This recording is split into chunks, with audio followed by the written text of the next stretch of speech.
সুধী শ্রোতা বন্ধুরা, তিয়াশার গল্পের বৈঠকে আপনাদের সবাইকে স্বাগত।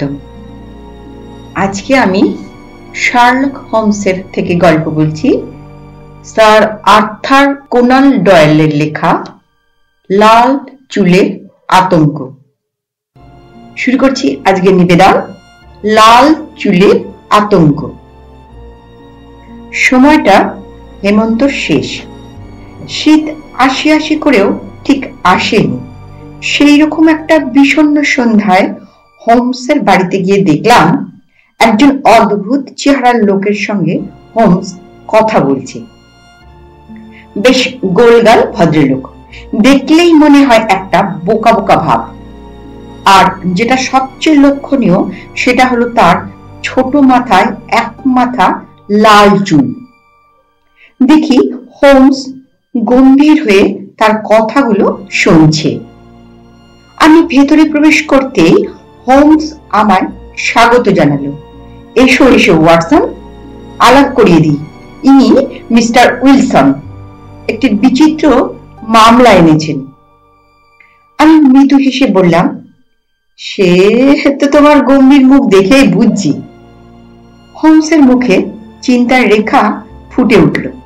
বলল, ছোটখাটো অন্যায় ও অপরাধের পেছনেই সবচেয়ে বেশি মাথা ঘামাতে হয়। উইলসনের গল্পটা শুনলে মনে হবে নিছক পাগলামি। আমার কিন্তু মনে হয় এর পিছনে কোনো গম্ভীর চক্রান্ত আছে। মিস্টার উইলসন, আর একবার আপনার কাহিনীটি বলুন তো। মিস্টার উইলসন খুবই উৎসাহিত হয়ে উঠলেন। তার গোলগাল মুখেতে ভাঁজ পড়ল। সাদা পোশাকের লোকটিকে একটি মধ্যবিত্ত ব্যবসায়ী বলেই বোধ হয়, কারণ সাধারণ ব্যবসায়ীদের মতো তার কোনো চাকচিক্য নেই। তার ছেঁড়া জুতো দেখে এও বোঝা গেল ভদ্রলোক এখন বেশ অর্থ কষ্টে পড়েছেন। যাই হোক, মিস্টার উইলসন বলতে লাগলেন, আমরা ছিলাম লন্ডন শহরের সবচেয়ে নামকরা দর্জি। আমার জ্যাঠা রাজার এক মামাতো বোনের জামা কাপড় তৈরি করতেন। এখন আমাদের অবস্থা পড়ে যাওয়ায় হোমস তার কথার উপরেই বলে, আপনাকে কায়িক পরিশ্রম করতে হচ্ছে। কয়েকদিন ধরে লেখালেখির কাজও খুব করতে হয়েছে। নস্যি নেওয়ার অভ্যাসও আছে। একবার চীনে যেতেও হয়েছিল আপনাকে। এখন হয় আপনি বিপত্নিক, নয় বিয়ে করেননি, এই তো? ভদ্রলোক অবাক হয়ে জিজ্ঞাসা করলেন, আপনি এইসব কথা জানলেন কি করে? আমি আপনাকে তো ওইসব কিছুই বলিনি। হোমস বলল, আপনার চেহারা দেখেই বুঝেছি। আপনার ডান হাত বাঁ হাতের থেকে কিছু বড় এবং দু হাতে পেশিগুলো বেশ শক্ত শক্ত। তার মানে আপনাকে এমন কোনো দৈহিক শ্রম করতে হতো যাতে আপনার দু হাতই কাজে লাগে। সাধারণত রাজমিস্ত্রি ছাড়া এমন কাজে সব্যসাচী হওয়া যায় না, যাই কি? তাছাড়া অর্কো অ্যান্ড কম্পাস ব্রেস্ট পিন আপনার কোটে আটকানো আছে।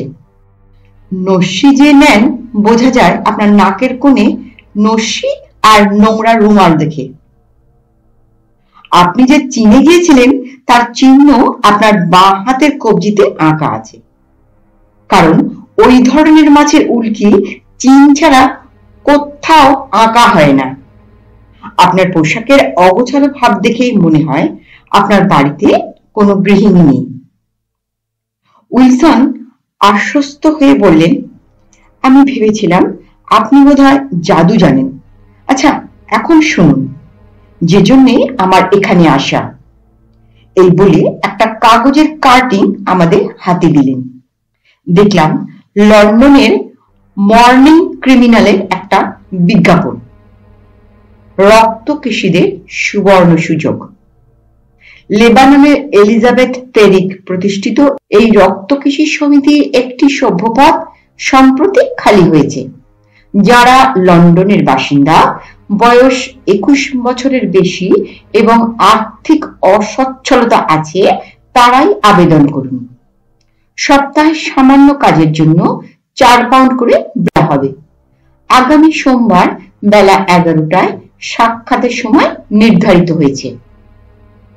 আমি অবাক হয়ে হোমসের দিকে তাকাতেই হোমস উত্তেজিত হয়ে বলে উঠল, এর মানে এক গভীর ষড়যন্ত্র। উইলসন সাহেব বেশ আবেগের সঙ্গে বলতে লাগলেন, ক্রোবার্গ স্কোয়ারে আমার যে দোকানটা আছে, এককালে সেটা ভালোই চলতো। তখন দুজন লোকও রেখেছিলাম। ব্যবসায় মন্দা পড়তে একজন কমিয়ে দিই। আমি বিপত্নিক, একটি বয়স্কা ঠিকে ঝি ও আমার দোকানের সহকারীটি ছাড়া আর কেউ নেই আমার। ছোকরাটি বেশ বুদ্ধিমান, চটপটেও। তার উপর আমি সম্পূর্ণ নির্ভর করি। প্রথম দিন কাজে ঢুকে স্বেচ্ছায় নিজের বেতন অর্ধেক করে নিয়েছে। এমনকি মাইনেও মুখ ফুটে চায় না। আমাকে এত ভালোবাসে যে এত অল্প বেতনেও কোথাও সে যায় না আমাকে ছেড়ে। হোমস বলে উঠল, নিজেই নিজের মাইনে কমিয়ে নিয়েছে? আশ্চর্য তো। কোন শখ আছে নাকি ছোকরা? হ্যাঁ হ্যাঁ, জ্যাকের ওই এক দোষ। আমার দোকানের পেছনে ছোট ঘরটায় একটা ডার্ক রুম করেছে। ক্যামেরার ফিল্ম ডেভেলপ নিয়ে ব্যস্ত থাকি সবসময়। বড্ড বেশি ছবি তোলার শখ ওর। 2 মাস আগে জ্যাকি আমাকে এই কাগজের বিজ্ঞাপনটা দিয়েছিল। বলেছিল, স্যার, আপনার মতো আমার মাথার চুলগুলো যদি লাল হতো তাহলে আমি কি খুশি না হতাম। আপনার কি সৌভাগ্য। কাগজটা পড়ে আমার নিছক পাগলামি বলে মনে হয়েছিল। কত লাল চুলেরা লোক তো আছে, আমাকে তারা কি নেবে? ছোকরা আশ্চর্য হয়ে বলেছিল, পেরিক সাহেবের নাম শুনেননি? তিনি মৃত্যুকালে তার সমস্ত ধন সম্পত্তি লাল চুলওয়ালাদের মঙ্গলের জন্য দান করে গেছেন। আর তারই ইচ্ছা অনুসারে লাল চুলওয়ালা লোকেদের এইভাবে সামান্য কাজ করিয়ে বৃত্তি দেওয়া হয়। হোমস বলল, দেখেছো ওয়াটসন, কি রকম চক্রান্ত। যাক, তারপর বলুন। তারপর আবার কি? ছোকরার একান্ত জেদে সোমবার গেলাম সেখানে। দেখলাম বাবু কি বিরাট লাইন। জ্যাক কিন্তু আমার লাইনে নিয়ে গেল না। অদ্ভুত উপায়ে আমাকে একেবারে ভেতরে নিয়ে গেল। দেখলাম একজন লাল চুলওয়ালা লোক একজন একজন করে ডেকে ইন্টারভিউ নিচ্ছেন। আমাকে দেখেই বলে উঠলেন, আরে আরে, একে দিয়েই তো খাসা কাজ হবে। এই বলে চেয়ার ছেড়ে উঠে এসে আমার মাথার চুলগুলো সজোরে ধরে টেনে ধরলেন। যন্ত্রণায় আমার মাথা ঝিমঝিম করে উঠল। আমি কিছু বলবার আগেই সেই লাল চুলওয়ালা লোকটি লজ্জিত স্বরে বলল, কিছু মনে করবেন না, অনেক লোক এখানে নকল চুল পরে আসে কিনা, তাই আপনার চুলটা নকল কি আসল সেটাই দেখছিলাম। যাক, আপনি কাজের জন্য এসেছেন নিশ্চয়ই। কোন ক্রমে মাথা নাড়তেই তিনি বলেন, কাল থেকে কাজে লেগে যান। আচ্ছা, আপনার স্ত্রী পুত্র আছে তো? আমি বললাম, না, আমি বিপত্নিক ও নিঃসন্তান। শুনে ভদ্রলোক মাথা নাড়লেন। তাহলে হলো না তো। আমাদের নিয়ম আছে, প্রত্যেক সভ্যকেই সংসারী হতে হবে। আমি চলে আসছিলাম, জানেন তো। তিনি আবার ডাকলেন, দেখুন, আপনাকে যোগ্য লোক বলে মনে হচ্ছে, অত বাঁচতে গেলে চলবে না। আপনি কাজ করুন, কাল থেকেই কাজে আসুন। হোমস এতক্ষণ যেন কথাগুলো গিলছিল। বলল, দেখো ওয়াটসন, বেটারা কি শয়তানের শয়তান। দেখা যাক। মিস্টার উইলসন বললেন, আমায় কি করতে হবে জিজ্ঞাসা করায় বললেন, সকাল 10টা থেকে 5টা পর্যন্ত লিখতে হবে। কোনো অজুহাতেই বাইরে যাওয়া চলবে না। সপ্তাহে 4 পাউন্ড বৃত্তি। আমি মিনমিন করে বলেছিলাম, আমার ব্যবসা। জ্যাক বলেছিল, ও জন্য ভাববেন না স্যার, আমি তো আছি। দোকান আমি একাই সামলাতে পারবো। পরের দিনই কাজে যোগ দিলাম। একখানা এনসাইক্লোপিডিয়া ব্রিটানিকা হুবহু নকল করতে হবে। কাজটা আমার কেমন ভালো লাগলো না, কিন্তু জ্যাকের উৎসাহে লেগে রইলাম। দেখতাম আমার নিয়োগকর্তা প্রথম প্রথম অফিসে থাকতেন, তারপর তাকে আর দেখতে পেতাম না, কিন্তু আমার বৃত্তির কোনো অসুবিধা হয়নি, বেশ চলছিল। আজ অফিস গিয়েই দেখি একখানা প্ল্যাকার্ড অফিসের দুয়ারে টাঙানো আছে। তাতে লেখা আছে রক্তকেশী সংঘ আজ থেকে বন্ধ হলো। তারপর অনেক ভেবেচিন্তে আপনার কাছে এলাম। আপনি আমার পরামর্শ দিয়ে বলুন আমায় কি করতে হবে। হোমসের মুখে মৃদু হাসি উঁকি দিয়ে মিলিয়ে গেল। বলল, কেউ মজা করার জন্য এসব করেনি, বুঝেছেন? এর পিছনে আছে এক গভীর ষড়যন্ত্র। বলুন তো, আপনার সহকারী কতদিন আপনার কাছে কাজ করছে?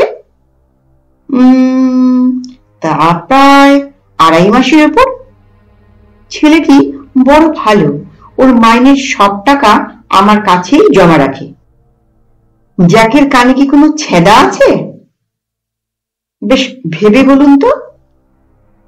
হ্যাঁ হ্যাঁ হ্যাঁ হ্যাঁ, তা তো আছেই, 2 কানেই ছেঁদা আছে। ও নাকি ছেলেবেলায় মাকড়ি পড়তো, তাই। ভদ্রলোক বিদায় নেবার ঘণ্টাখানেক পরে আমরা উইলসনের দোকানের সামনে ঘোরাফেরা করছিলাম।